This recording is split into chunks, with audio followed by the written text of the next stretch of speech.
Okay, so here we are in developing your business plan, module 4. In this particular one, we're going to talk about sales and marketing. This is the next to last section of the business plan. It, again, is an important piece as to how you're going to get your customer to know about your product. We talked about how who your competition is. We talked about what the product or service is, how you're going to price it, how you're going to produce it, all of that kind of stuff, how big the industry is. Now we're getting down to your plans on marketing your particular product and what your plans are. So when you are just starting out, these are sometimes big ideas because you don't have a ton of money, but you need to think about it as you're growing your business, how you're going to find your customer and how you're going to talk to your customer.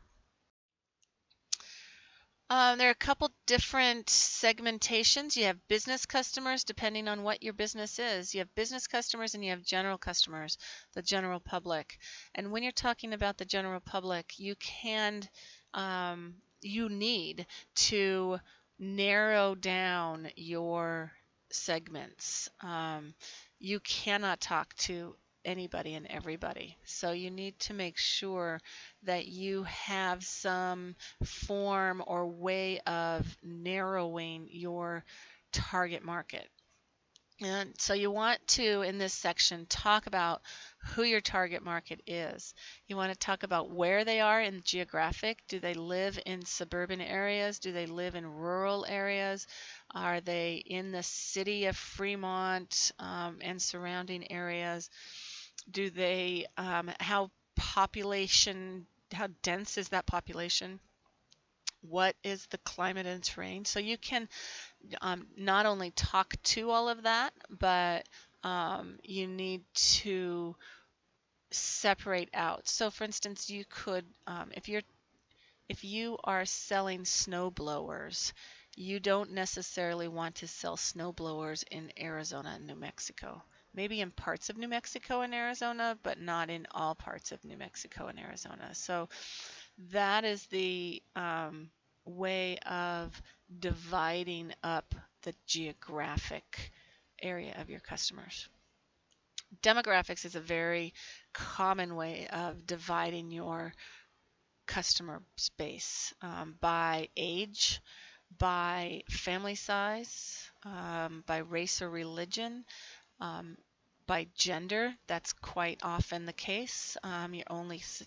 Your product, not only, but your product is targeted to 45 to 55-year-old mothers with an income of $100,000 or more.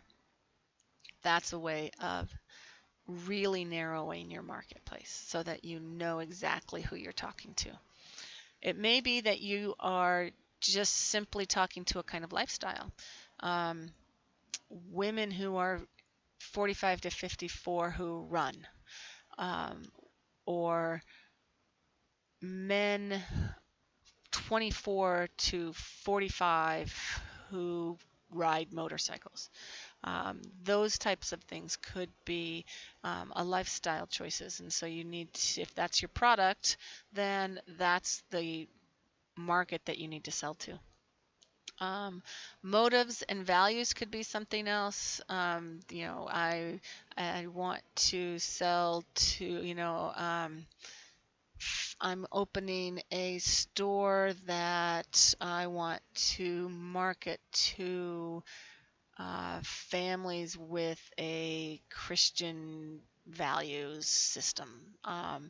That would be something that you need to narrow it to. If you're opening a bookstore that's going to it's going to be an enlightenment bookstore, then you need to know who is going to be buying your books, and so it could be a psychographic that you do need to narrow on into. And then behavioral, are they people that are early adopters of new technology? Are they really price sensitive? So I need to make sure my prices are equal to or less than the competition. Um, are they really kind of looking just for brand awareness and to let people know that they've got the best and the biggest and the newest brands out there? So that's kind of a behavioral, somewhat psychographic um, definition of the customer. There's a link at the back of your at the module that's for Claritas, and that is a website where you can put in a zip code and see what the top 5 types of people who live in that zip code are. It's not, if you pay for it, you get a much, of course, greater in-depth report, but you can tell who lives in those zip codes. Do they drive Mercedes or do they drive Subaru Foresters? Do they read GQ or do they read The Economist and that sort of thing? So it's very interesting to put your own zip codes in there, and maybe the zip codes that you grew up in, and compare the two. It's very interesting. You can also then segment your business customers geographically. You can only work in a particular city or a particular area, the San Francisco Bay region or Northern California or the state of California or the West Coast, west of the Rockies, that sort of thing. So you can segment your business customers that way as well. You can segment if your target market is small businesses, then you want to know that. Small businesses with 20 employees or less in this geographic area. That makes the further that you can target and narrow down your target market, the better off you'll have in reaching them. It'll be less expensive to reach them, and you'll be able to craft a message in your marketing that will better target their needs. It may be that you're targeting just lawyers because you're selling books. It may be that you are just targeting shoe stores. It just kind of depends. So it may be that you have an industry that you're targeting. You're targeting the high-tech industry because you've got a new server that you want to try, or you've got this new driverless automobile that you want to adopt. So it just depends on what your product is or your service is as to what you're going to do, but it could be that you segment your business customers by industry. And lastly, you could segment your business customers by the need. They need to have HR outsourced. Small businesses in the East Bay that need to have HR products and services that they can contract out so that they don't have to do it themselves. Nonprofits that need grant writing help or that sort of thing. So it could be the need that the business has that you can segment your product. Like I said, the further you can narrow down whether it's general public or businesses, the further you can narrow that down, the better chance you have of reaching them with your marketing. And it gives the reader in your business plan, this is where you are the main audience for the business plan, but it also gives the investors or your suppliers a better idea of who you're reaching out to. All right, so I'm going to quickly go through what's called the 4 P's of marketing. Product, price, place, and promotion. I'm going to go through them pretty quickly, but when you're marketing, you might want to think about writing your business plan with these 4 different sections to it so that um, you can determine and just kind of narrow down the different stuff. So product you've talked about in your product and service section, so you don't need to go into depth in that section. I want to bring back up that utility graphic that we used in the product section, but this again, you can kind of talk about the benefits and the value that that your customer will get out of your product or your service. That ties in with that other section.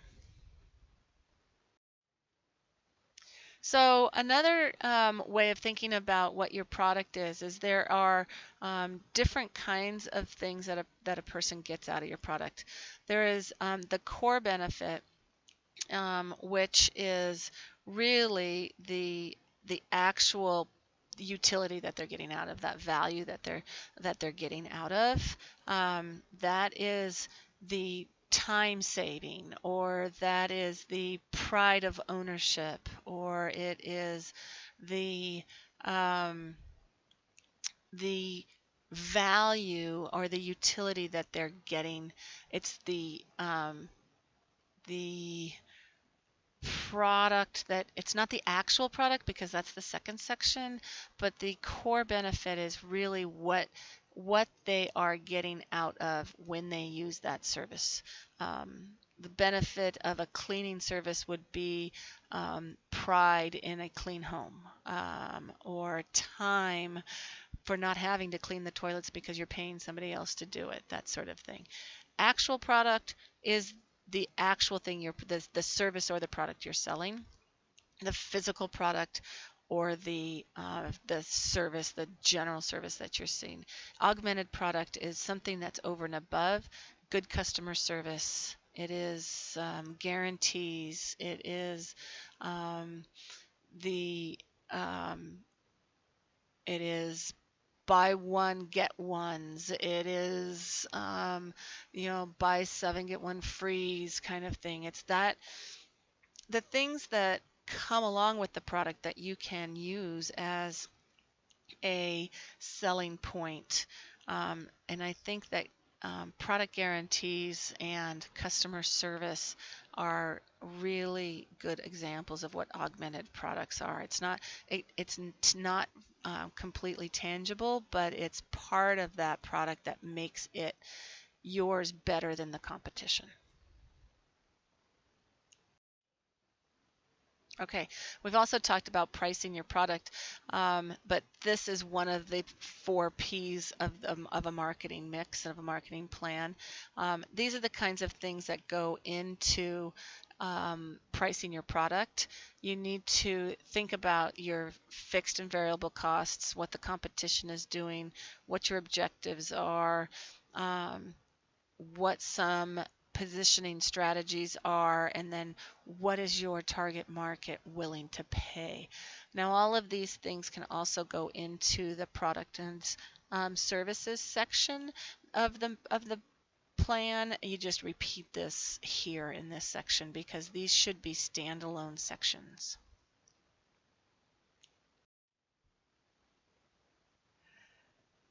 So the next P in the 4 P's of marketing is promotion, or promoting your product. It's important to know, or at least to be thinking about, how you're going to promote your business. How are you going to reach the target market that you've identified? How are you going to get the word out that your business, your product, your service actually exists? Now, there's certain things that you can do, certain places that you can put that message. Mass media includes TV, radio, magazine, internet, outdoors type stuff. Could include event sponsorships. It's anywhere that a lot of people are going to see your message at once. It's also the most expensive, although internet and sponsorships is not so expensive these days, depending on what the events are. But making a TV or radio ad or creating a magazine or newspaper ad can be kind of expensive, and the placement is expensive that's because you are getting what they call eyeballs. You're getting a ton of eyeballs. Um, you know, there's a couple $1 million for 30-second ads at the Super Bowl because so many people are watching the Super Bowl. So that's some of the most expensive TV ads out there because that's where you're going to get a lot of people watching. So you're paying for the eyeballs. Of course, you can do social media. You can get out on Facebook. You can do searches. You can do LinkedIn ads, Twitter, YouTube. Have the possibility of a viral video go out and promote yours. It's very difficult to create viral videos. They just kind of happen, but it's possible. And social media isn't always free. Facebook ads versus Facebook pages. It depends on how far you can always. The great thing about social media and the internet is that you can narrow your search down to zip codes or demographics within that zip code. Even in Facebook, you can narrow it down to psychographic or behavioral type things. People that purchase or view certain websites, Facebook knows those so that you can narrow those down. Direct media includes email marketing, things that go to a personal home or personal account, newsletters, robo-phone calls, direct mail, that type of thing. So they can often have a more personal message to them and are specific to that person, so which is why it's called direct. You can promote your business through printed materials. They're also called collateral. The brochures, point of purchases, different signs on your product, on your counters, and that sort of thing. So, or coupons in the newspaper, those types of things. Events and trade shows, that includes sponsorships, but you can get your name out in that way. Personal selling is simply going place to place and selling your product. Product placement, making sure that your product is where customers can see it, can talk about it. And it may be that, for instance, you're looking for teenagers to buy particular shirts.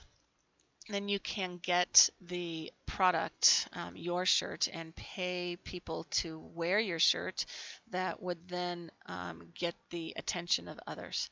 There's a story that I've heard about the Hawaiian shirt and the Aloha shirt and how that started. And the person who invented the Aloha shirt sent it to assembly members in Hawaii and started talking about having casual Fridays and pride in their state. And so it turned into Aloha Fridays. And then Aloha Fridays turned into a much bigger product sold to tourists around the state and throughout the world. That is a product placement. And then there's something called unearned media, which is public relations. That is not necessarily cheap, but it's something that, and you also can't necessarily control it like you can other advertising and marketing, because you get a press release out and then you don't know if the newspaper, the TV, the radio is going to actually pick it up, or the internet news sites. And you don't know if they're going to change it in any way, and that sort of thing. It's called unearned media. Those are all the areas that you can promote your business. And when you're writing your business plan, you kind of want to touch on areas that you think you might do immediately and other areas that you will be looking for in the future. So how you get the product to the customer is the last piece of the marketing mix that's called place. So we've talked about promotion, we've talked about price, we've talked about product, and now we've got place. So how you're going to get that product to the customer are a couple different things. So we're going to talk about where you're going to do it next, but how you're going to do it is another thing. So you can get your product to the customer through distributors and wholesalers. So a distributor is somebody that you pay to get your product to the next level. So for instance, if you're going to sell chips, you want to make sure that the bags of chips are going to be at a place for a price that the customer wants. And in this particular thing, it's at a place. So selling bags of chips, you don't want to necessarily sell them at bookstores or at auto parts stores, because that's not necessarily where somebody is thinking about buying bags of chips. You want to sell them in convenience stores, in grocery stores, at gas stations, that sort of place where people are considering and open to the idea of buying that bag of chips. A distributor is somebody who you sell that bag of chips to, and then they sell it to the convenience store. Wholesalers are very similar in that case, where they will sell, they will buy your goods and sell it to somebody else. One of the differences is that distributors go to the customer, and wholesalers, sometimes the customer goes to them. So it's a little bit different. Pricing is different. You need to look into them. An agent is somebody who doesn't necessarily take the ownership of your bag of chips, but will facilitate the sale. So they might have a relationship with a large chain of convenience stores, and they will help you get into those convenience stores, but they don't necessarily take ownership of the chips the way the distributors and wholesalers do, but they will make it happen. And then, of course, the last piece is that you could actually open your own chip store, right? You could actually open your own store and get your product out directly to the customer. Okay, so not only do you need to know how you're going to get it to your customers, but you kind of need to know where you're going to put it. Are you going to put your product in every store that you can? That means a pretty intensive distribution, or are you going to, here and there and have a select kind of store that you can't get them everywhere? If you're selling Teslas, you just want one store around, right? And you don't want actually to have it at a retailer or a different store. You want your own store. And if you are selling chips, you might want to actually have them at retailers everywhere. Or you might want to just have them at the convenience stores. It just really depends on what your pricing strategy is, what you're selling, where the customer wants to buy them, what the strategy is. If it's only on one store, is that an exclusivity type of a thing that says, oh, I can only get this in one store and one store only? So it all kind of is wrapped up into the product and the price and that sort of thing. And there's also, I can only get it online. So that's another way of distributing, of course, your products. So you need to think about those kinds of things as you are developing your strategies. Where is it? What is it that I'm selling? How much am I going to sell it for? How am I going to get the word out? That's promotion. How am I going to get the word out? And where is my customer going to find that? It's all wrapped up into a marketing plan. And marketing budgets In this business plan, you need to know how much you're going to need, and that's why you need to put the plan together, or at least have an idea so that you can put some numbers behind that, because the next section is our financial section, and the investors want to know what you're going to spend to get the word out. You can't just build the widget and then let it and then hope for the best and hope people are going to hear about it. You got to get the word out. So um, there is money that you're going to need to spend before you even um, get going. There's going to be, because you're going to need to start to promote the product as you're starting up the business. Of course, you want to make sure that you've got the product that you're going to sell, but you want to make sure you start to create a demand for your product before the product hits the streets. And then how much is it going to cost you ongoingly in the first year, in the second year, in the fifth year to promote this product or this service? All right, so there's some links again at the back. Make sure you check them out and dig a little deeper into it. Thanks.